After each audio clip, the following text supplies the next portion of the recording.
الحمد للہ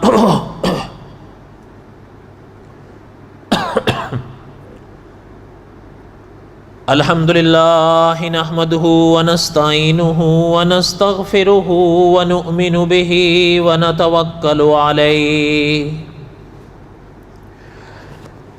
ونعوذ باللہ من شرور انفسنا ومن سیئات اعمالنا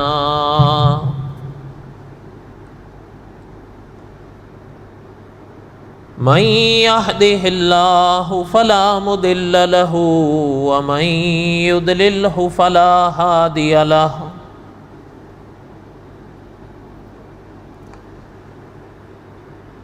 ونشهد أن لا إله إلا الله وحده لا شريك له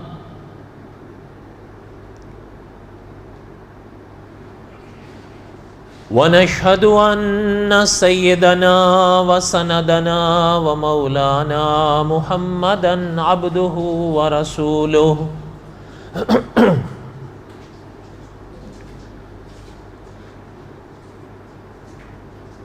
أما بعد أعوذ بالله من الشيطان الرجيم بسم الله الرحمن الرحيم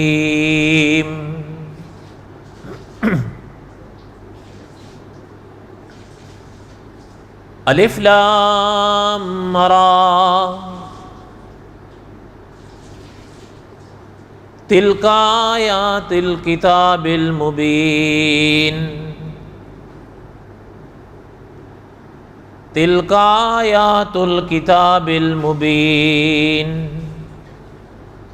انا انزلناه قرآنا عربیا لعلکم تعقلون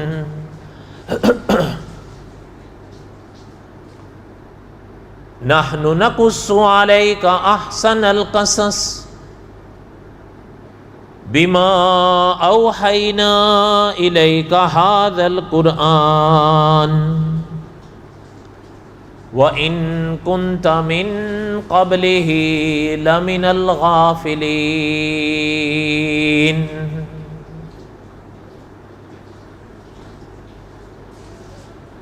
وقال الله تعالى في مقام آخر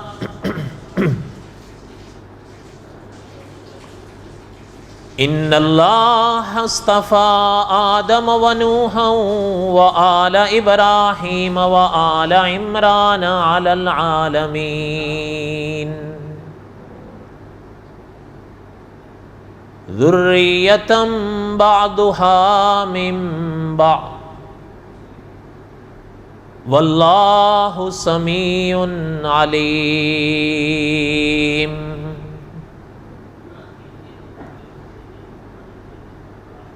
وقال النبی صلی اللہ علیہ وسلم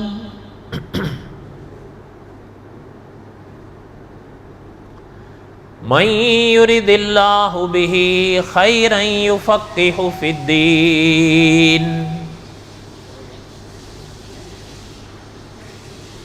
وَإِنَّمَا أَنَا قَاسِمٌ وَاللَّهُ يُعْطِي وقال النبي صلى الله عليه وسلم الناس بنو آدم وآدم خلق من تراب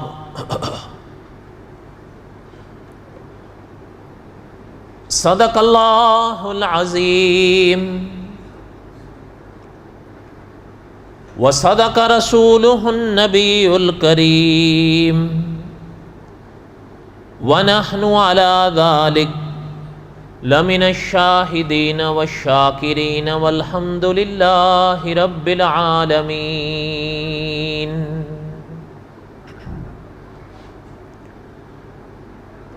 اللہم صلی علی محمد وعلی آل محمد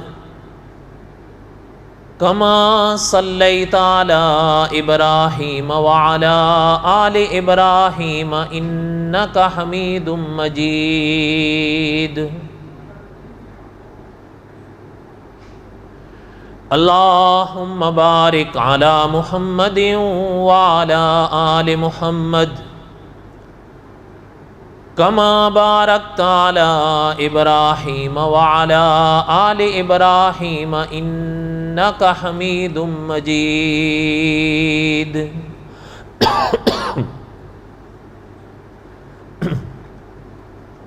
ہمہ قسم کی حمد و ثنا اللہ ذات علم یذل لا یزال کی پاک ذات کے لیے،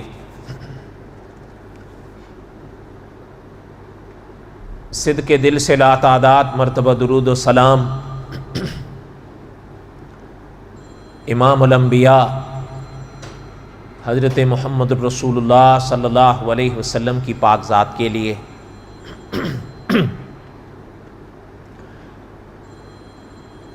جمعے کے بیانات میں میں قصص الانبیاء علیہ السلام کے اسباق دہرا رہا تھا۔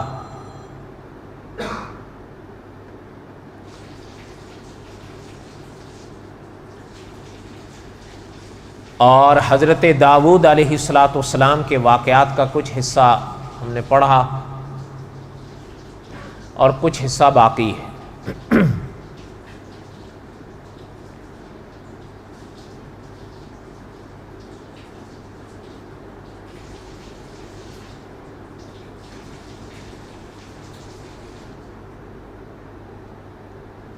زیادہ تر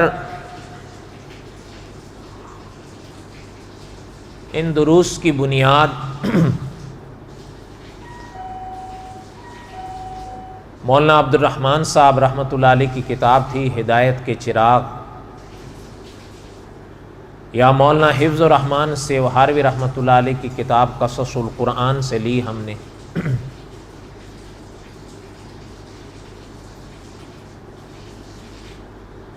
مولانا عبد الرحمن صاحب رحمۃ اللہ علیہ نے ہدایت کے چراغ انبیاء کی علیہم السلام زندگیوں پر کتاب لکھی تھی 2 جلدوں میں۔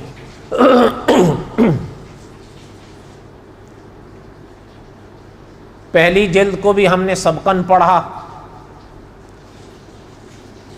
اور حضرت شمویل علیہ السلام پر پہلی جلد مکمل ہوئی، اور اسی میں پہلا حصہ بھی ہمارا مکمل ہوا، جس پہ 5 سال کا جمعہ پڑھایا لگاتار۔ اس کے بعد حضرت داؤد علیہ السلام کے واقعات سے دوسری جلد شروع ہوئی ہے، اور میرے گمان کے مطابق اگر اللہ تعالیٰ نے زندگی دی اور توفیق دی تو مزید 5 سال اور لگیں گے، تو 10 سال میں ہمارا قصص الانبیاء کا سبق پورا ہوگا انشاءاللہ۔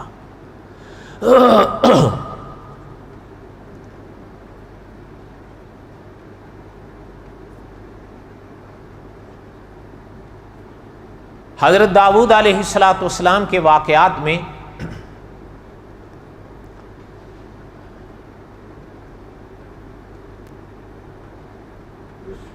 مولانا حفظ الرحمن سیوہاروی رحمۃ اللہ علیہ نے جو 2 اہم مقام تفسیری نکات کے حوالے سے لکھے تھے، ان میں سے پہلا ایک ہم نے پڑھا اور دوسرا پڑھ رہے تھے۔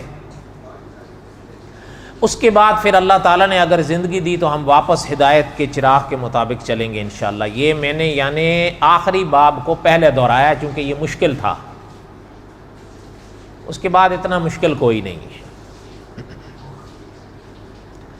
اور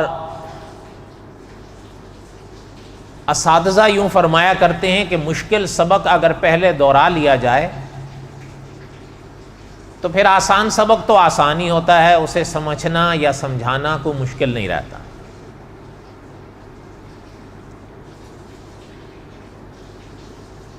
حضرت داؤد علیہ السلام کے واقعات کا تفسیری مقام کے لحاظ سے یا مولانا حفظ الرحمن سیوہاروی رحمۃ اللہ علیہ کے لحاظ سے دوسرا نقطہ ہم پڑھ رہے تھے،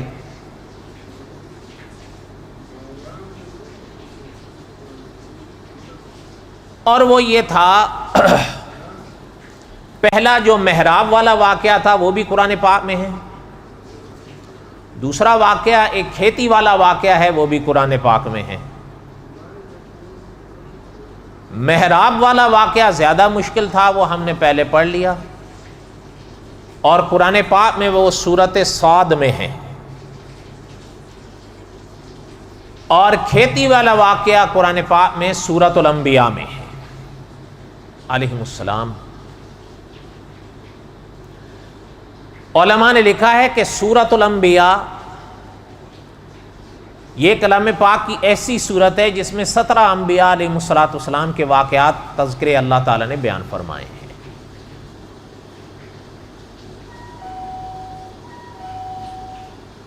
خدا کے جو نیک بندے ہوتے ہیں ان کے واقعات میں ایسے ایسے اسباق ہوتے ہیں کہ اگر انسان ان کو سنے تو انسان کے دل کی کائنات بدلتی ہے۔ اگر انسان کے دل کی کائنات بدل گئی تو سمجھو انسان بدل گیا۔ ان واقعات میں بڑا نور ہے۔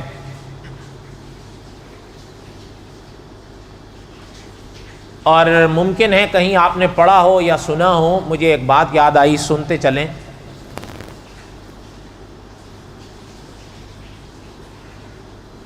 قاری طیب صاحب رحمۃ اللہ علیہ وہ محتمم دارالعلوم دیوبند فرمایا کرتے تھے، اور غالباً یہ بات حضرت سے پہلے امام رافعی رحمۃ اللہ علیہ نے فرمائی تھی، کوئی غلطی ہوگی تو میری طرف سے ہوگی، یہاں تک یاد آ رہا ہے۔ محترم فرمایا کرتے تھے کہ انسان کے جسم کے مکمل حصے سر سے لے کر قدموں تک، فرماتے تھے یہ کوئی حصہ بھی آخرت کے حوالے سے انسان کے سامنے نہیں آتا۔ بڑے لوگوں کی باتیں بڑی ہوتی ہیں۔ فرماتے تھے کہ سر سے لے کر پاؤں تک، قدموں تک کوئی بھی حصہ جسم کا آخرت کے حوالے سے سامنے نہیں آتا۔ ہاں، دل ایک ایسا انسان کے جسم کا حصہ ہے، وہ آخرت کے حوالے سے انسان کو ایسے ٹٹولتا ہلاتا ہے کہ انسان نہ مانتے ہوئے بھی مانتا ہے۔ کیا مانا؟ حضرت فرمایا کرتے تھے اللہ نہ کرے اگر ان ہاتھوں سے کوئی انسان حرام پیسے پر ہاتھ رکھ دے یہ، یا حرام پیسہ ان ہاتھوں پر اٹھا لے، ہاتھ کو کوئی فرق نہیں پڑے گا، نہ ہاتھ کوئی احساس دلائے گا، ہاتھ اٹھا لے گا۔ اللہ نہ کرے اگر کوئی انسان حرام کی طرف ان قدموں کو بڑھائے، یہ قدم بڑھ جائیں گے، اور اللہ کرے اگر یہی قدم حلال کی طرف انسان بڑھائے، بڑھ جائیں گے۔ نہ ہاتھوں کو کوئی فرق، نہ قدموں کو کوئی فرق۔ اللہ نہ کرے اگر اس زبان پر کوئی انسان حرام غذا رکھے، محترم فرماتے تھے اگر اس زبان پر کوئی انسان حرام غذا رکھے، مثال کے طور پہ میں ایک بات کہتا ہوں، اگر کوئی حرام گوشت کا ٹکڑا اس پہ رکھتا ہے، محترم فرماتے تھے وہی لذت آئے گی جو حلال کے گوشت میں آتی ہے۔ زبان کوئی احساس نہیں دلائے گی اس کو کہ حرام جو ہے وہ کڑوا ہے اور حلال جو ہے وہ میٹھا ہے۔ لیکن اچھا، اللہ نہ کرے حضرت فرماتے تھے اگر یہ نگاہیں حرام جگہ پر انسان ڈال دے، آنکھوں کو کوئی فرق ہے، آنکھیں کچھ بھی انسان کو نہیں کہیں گی، وہ پڑ جائیں گی۔ اللہ کرے اگر انہی آنکھوں سے اگر انسان کعبہ دیکھے، کہنے کا مقصد محترم کا یہ تھا کہ انسان کے یہ جسم کے جو حصے ہیں وہ انسان کو کوئی احساس نہیں دلائیں گے، وہ بڑھ جائیں گے آگے۔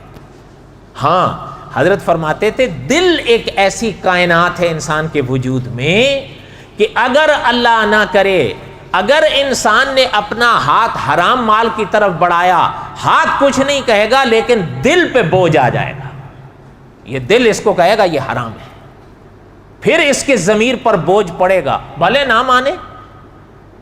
اللہ نہ کرے اگر کوئی حرام کی طرف بڑھتا ہے، اس کا نفس بڑھ جائے گا لیکن وہ دل اندر سے اس کو ہچکولے مارے گا کہ تو نے غلط کیا ہے۔ جس کو ضمیر کہتے ہیں، اس کے اوپر جو بوجھ پڑے گا وہ اس کو خود محسوس ہوگا اس لیے حدیث پاک میں جو سبق دیا گیا، علماء نے فرمایا ہے کہ قدرت نے انسان کے وجود میں یہ دل یا ضمیر سب سے بڑا مفتی بٹھایا ہے، بلکہ وہ حضرات یہ فرمایا کرتے ہیں کہ آگے بڑھنے سے پہلے اپنی قدرت نے جو تمہارے اندر مفتی رکھا ہے اس سے پوچھ لیا کرو، یہ تمہاری صحیح رہنمائی کرے گا۔ تو اس لیے حضرت فرمایا کرتے تھے کہ جس کا دل سنوار گیا سمجھو انسان سنوار گیا۔ اور اکابر نے لکھا ہے کہ خدا کے، جو بات میں کر رہا تھا، خدا کے نیک بندوں کے تذکروں سے دل کی کائنات بدلتی ہے۔ اس لیے خود اللہ تعالیٰ نے کلام پاک میں انبیاء کے تذکرے بیان فرمائے، جیسے میں نے سورۃ الانبیاء کا ذکر کیا، اور مقامات پر بھی ہیں۔ گزشتہ جمعہ میں نے عرض کیا تھا کہ بخاری شریف میں مستقل باب اور کتاب ہے جو امام بخاری رحمۃ اللہ علیہ نے کتاب الانبیاء کا قائم کیا، جو قریب 300 صفحات تک پھیلا ہوا ہے، انبیاء کے تذکرے ہیں۔ اور علماء حق نے انبیاء علیہ الصلوۃ والسلام کے حالات پر کتابیں لکھی ہیں، کئی حضرات نے مستقل لکھی، کئی حضرات نے ایک ایک نبی پر انتخاب فرمایا ہے۔ مولانا اسحاق دہلوی گزرے ہند میں، بڑے مدتوں کی بات ہے، انہوں نے حضرت مسیح علیہ السلام پر پوری ایک کتاب لکھی تھی، معجزات مسیح کے نام سے۔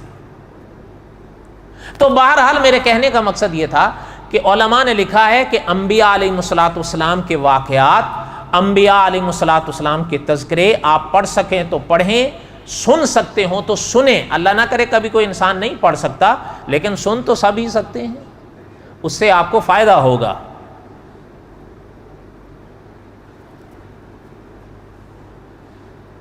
تو بات جو عرض کر رہا تھا گزشتہ جمعہ حضرت داؤد علیہ السلام کے اس کھیتے والی واقعے کی جو قرآن پاک میں ہے،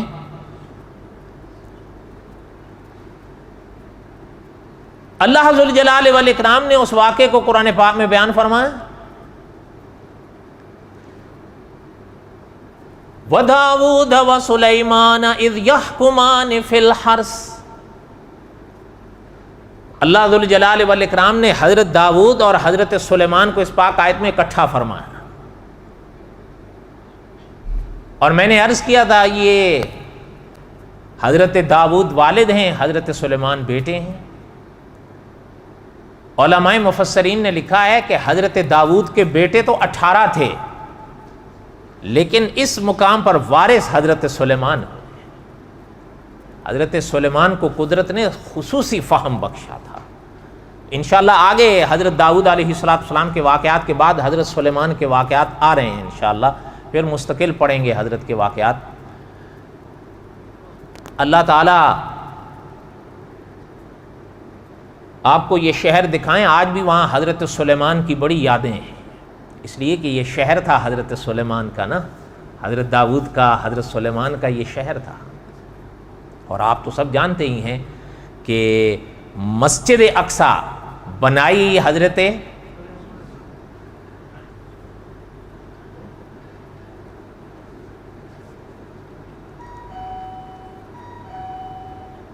فرمایا وَدَاوُودَ وَسُلَيْمَانَ اِذْ يَحْكُمَانِ فِي الْحَرْثِ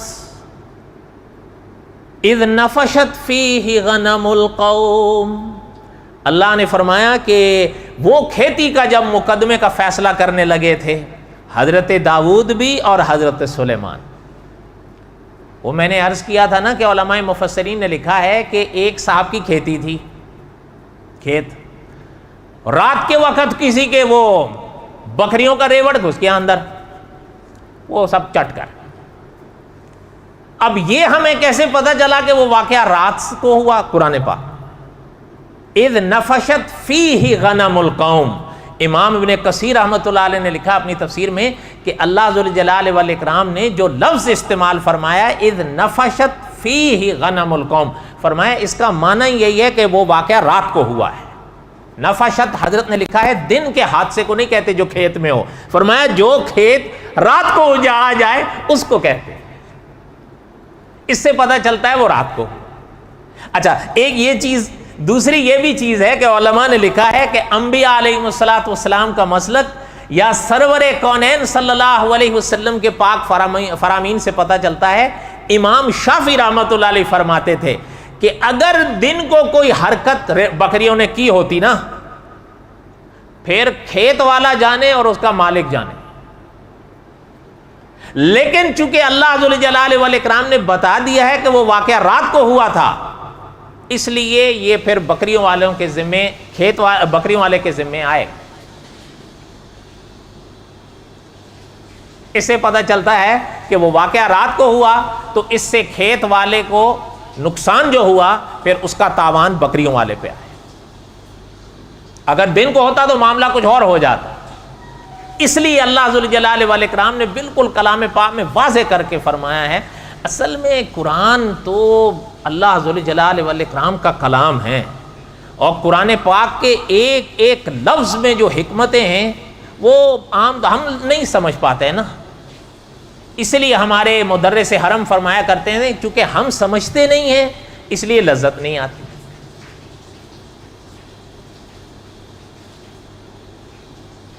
تو بہرحال اللہ ذو الجلال والاکرام نے فرمایا کہ اس کی کھیتی کو رات کو تباہ کر دیا انہوں نے، جب دیکھا وہ تو سب گیا، ملیا میٹ ہوا۔ اب وہ آئے اپنا مقدمہ لے کر حضرت داؤد کے ہاں، چونکہ حضرت داؤد بادشاہ تھے اس زمانے میں۔ علماء مفسرین نے لکھا ہے کہ حضرت سلیمان علیہ السلام اس وقت بچے تھے، کوئی لگ بھگ 11 یا 13 سال کی عمر تھی۔ اچھا تو خیر، حضرت داؤد علیہ السلام کے پاس وہ مقدمہ لیا، مدعی کہا میرا کھیت تھا، یہ تو اس کی بکریوں نے سب چٹ کر دیا۔ حضرت داؤد علیہ السلام نے اس کی طرف دیکھا، کیونکہ دونوں فریق کی بات سننی ہے نا، لیکن علماء مفسرین نے لکھا ہے کہ اس نے اعتراف کر لیا کہ حضرت یہ جو کہہ رہے ہیں یہ بالکل صحیح ہے، تو بات ہی ختم ہو گئی نا۔ اب تو جب اقبال ہو گیا، اقرار ہو گیا تو بات ختم ہوئی، پھر تو نہ گواہوں کا مسئلہ رہا اور نہ کوئی ثبوت کا مسئلہ رہے۔ بات تو تب ہوتی ہے نا جب کوئی دعویٰ کرے اور سامنے والا انکار کرے، پھر اس کو ثابت کرنا پڑتا ہے، لیکن یہاں تو اس نے اقبال جرم کر لیا۔ اگر اس کو جرم، اب بہرحال اس نے کہا میرے بکریوں سے یہ ہوا ہے، میں مانتا ہوں۔ حضرت داؤد علیہ السلام نے اس کے کھیت کا بھی پتہ کیا، اس کا نقصان کتنا ہوا، اور اس کے بکریوں کا ریوڑ کا بھی حساب اور میزان لگایا کہ وہ کتنا ہے۔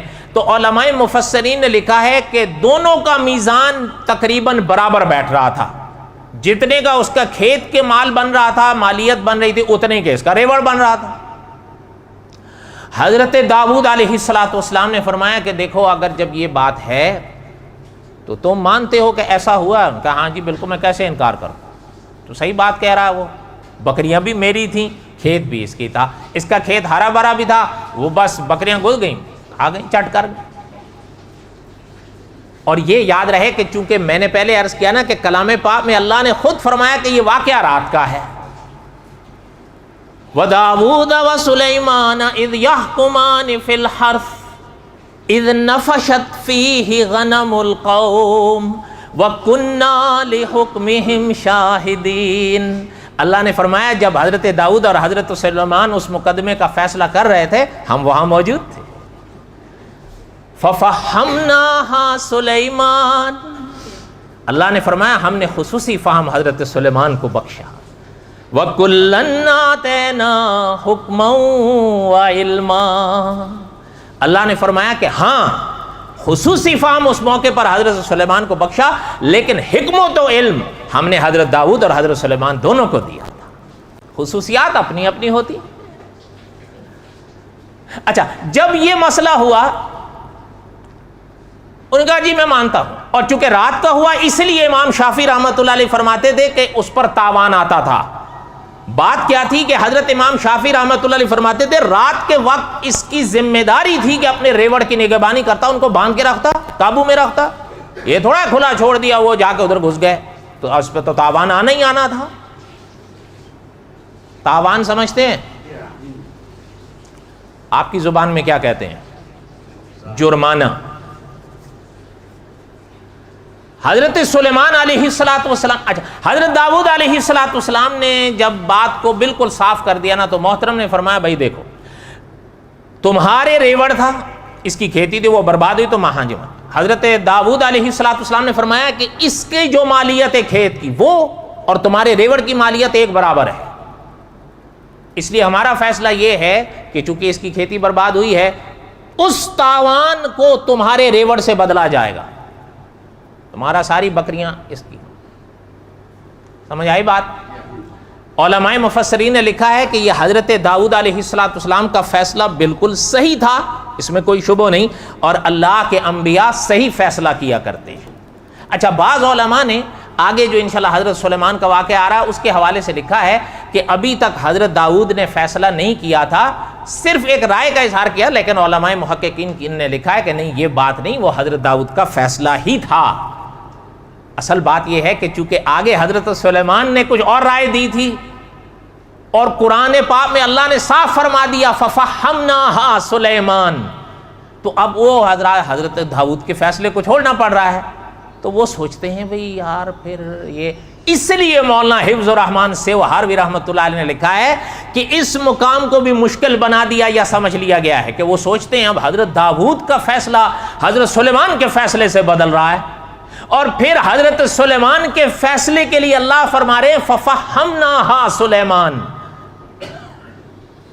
تو حضرت داؤد والد تھے نا، اور حضرت سلیمان بیٹے تھے، اب ان کے آگے یہ بات آ رہی کہ یہ او بھائی خصوصیات ہوتی ہیں، یہ کوئی معنی نہیں ہے دوسرا جو تمہارے ذہن میں آ رہا ہے۔ اللہ ذوالجلال والاکرام نے خصوصی فہم حضرت سلیمان کو بخشا، ساتھ اللہ آگے جو فرما رہے ہیں وَكُلًّا آتَيْنَا حُكْمًا وَعِلْمًا، حکمت اور علم ہم نے دونوں کو بخشے تھے۔ بات سمجھ آئی؟ اچھا، ایک یہ چیز دیکھیں نا، آپ سمجھے کریں،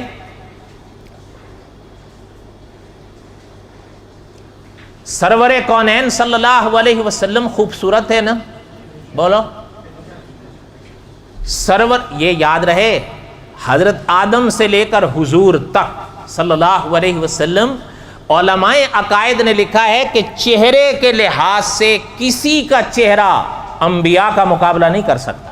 اس کی وجہ یہ ہے کہ علماء نے لکھا ہے کہ انبیاء کے پاک چہروں پر خدا اپنی قدرت کی کاریگریاں دکھاتے ہیں۔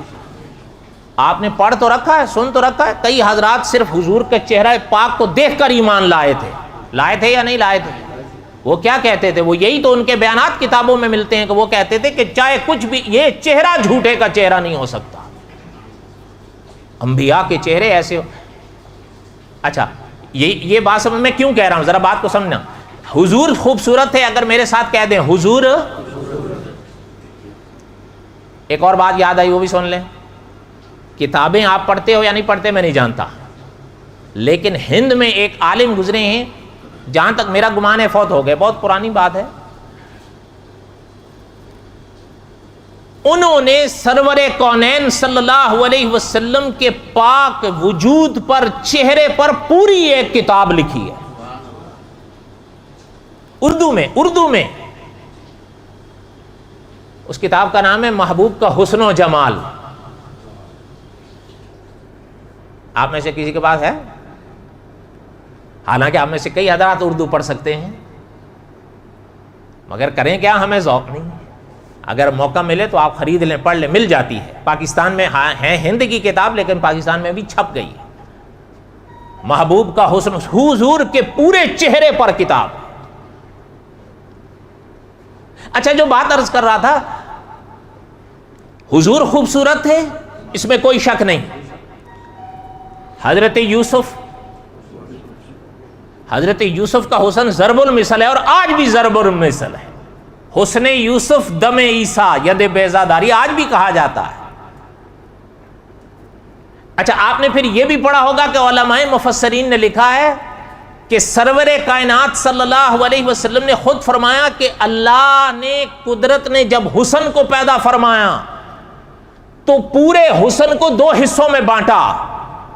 سرور کائنات صلی اللہ علیہ وسلم نے فرمایا، علماء مفسرین نے لکھا ہے کہ حضور نے فرمایا آدھا حسن کا ٹکڑا اللہ نے پوری کائنات کو دیا، اور آدھا مکمل تنہا حضرت یوسف کو دیا۔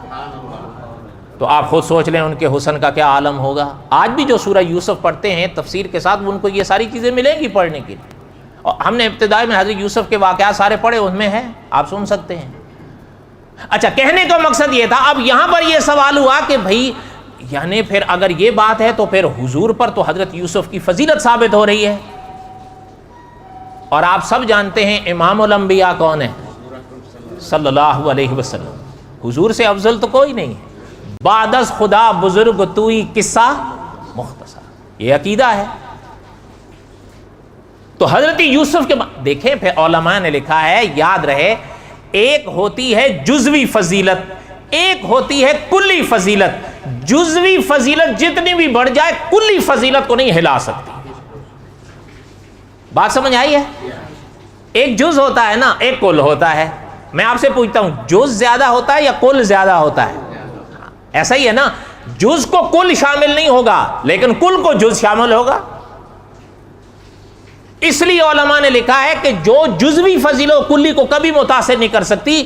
مولانا حفظ الرحمان سیوہروی رحمۃ اللہ علیہ نے لکھا ہے, یہاں جو لوگ پریشان ہوئے کہ حضرت سلیمان کے فیصلے سے حضرت داؤد کا فیصلہ بدلا ہے, ایک جزوی فضیلت ہے, اس میں کوئی شک نہیں, لیکن حضرت داؤد کو جو کلی فضیلت قدرت نے بخشی ہے وہ اپنی جگہ پھر بھی قائم رہی ہے.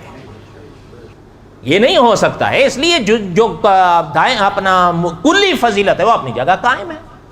اس لیے اس میں کوئی پریشانی کی بات نہیں کہ حضرت سلیمان کے فیصلے سے حضرت داؤد کا فیصلہ بدلا. یہ خلاصہ سمجھ میں آیا نا؟ اب واقعہ سن. اب حضرت سلیمان علیہ السلام کے والد نے یہ فیصلہ فرمایا.